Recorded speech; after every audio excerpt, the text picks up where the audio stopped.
Just had the latest numbers handed down in terms of unemployment. 3.4% it's down to, the lowest since 1974. Will this finally mean a tightening of the jobs market? Joining me now is Andrew McKellar with the Australian Chamber of Commerce and Industry. Your take on this? It was interesting to note 86,000 permanent jobs lost, 45,000 I think, or 46,000 casual. So the net jobs gone, but the participation rate a bit down. Are we going to see a tightening now at 3.4%? We've got even underemployment down, so people that want work are certainly getting it. Look, I think the main themes remain very consistent. We have the tightest labour market in around 50 years, so notwithstanding the month-to-month variations, the reality is over the past year we've added just under 400,000 jobs, 398,000 jobs created. 392,000 of those have been full-time. So I think that's a measure of what's going on in the labour market. These are good, full-time, secure jobs that have been created over that period. We have a very tight labour market, and now we've really got to look at what we can do on participation, how we can address some of those labour and skills shortages. The gap between wages and inflation now, wages at 2.6, inflation at 6.1. That's too big a gap for the workers to shoulder for very long, isn't it? Well, look, it's obviously an issue, but I think one of the things that we've got to look at here is, is that wage price index really telling the full picture?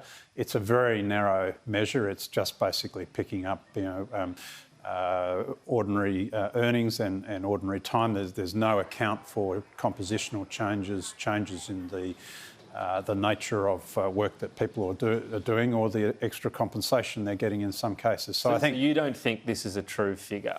I don't think it's the best measure if we're looking at real wages. What's it missing out? Can you give me a specific example of a worker that's getting some other form of remuneration that's not picked up here?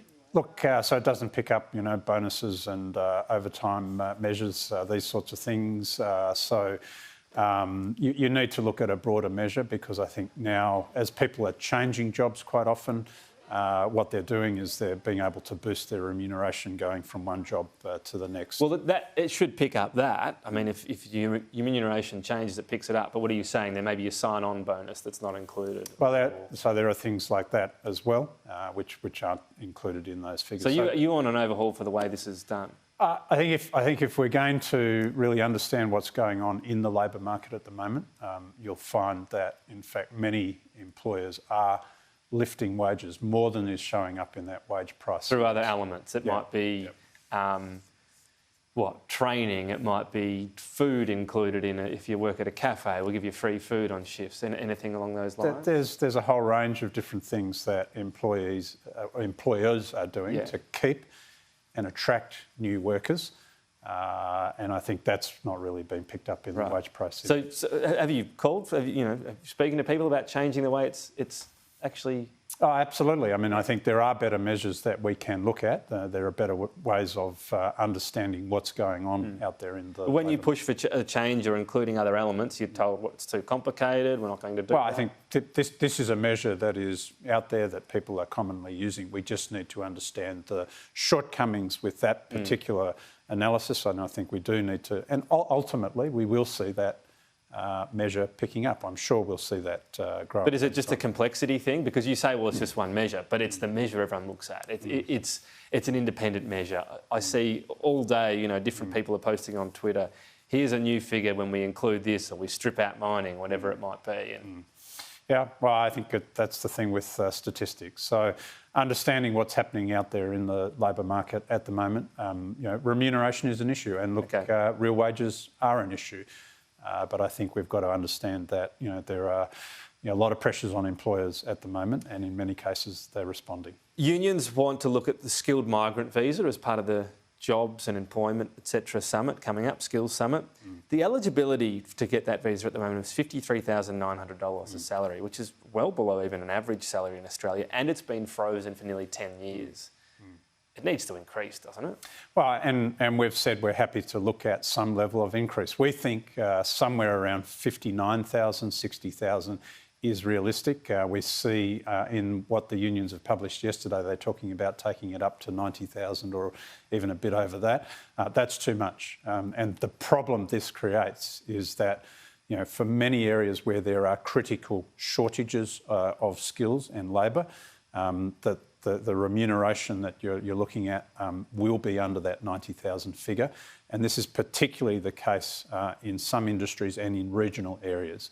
And if we knock those out, then what we're going to do is we're going to have a much worse problem on our hands. Could you have a dual one where that salary is set higher in a city versus a regional area, for example? In fact, that's the kind of thing we're arguing for, is that there should be, I guess, a broader array of thresholds and measures that can be looked at.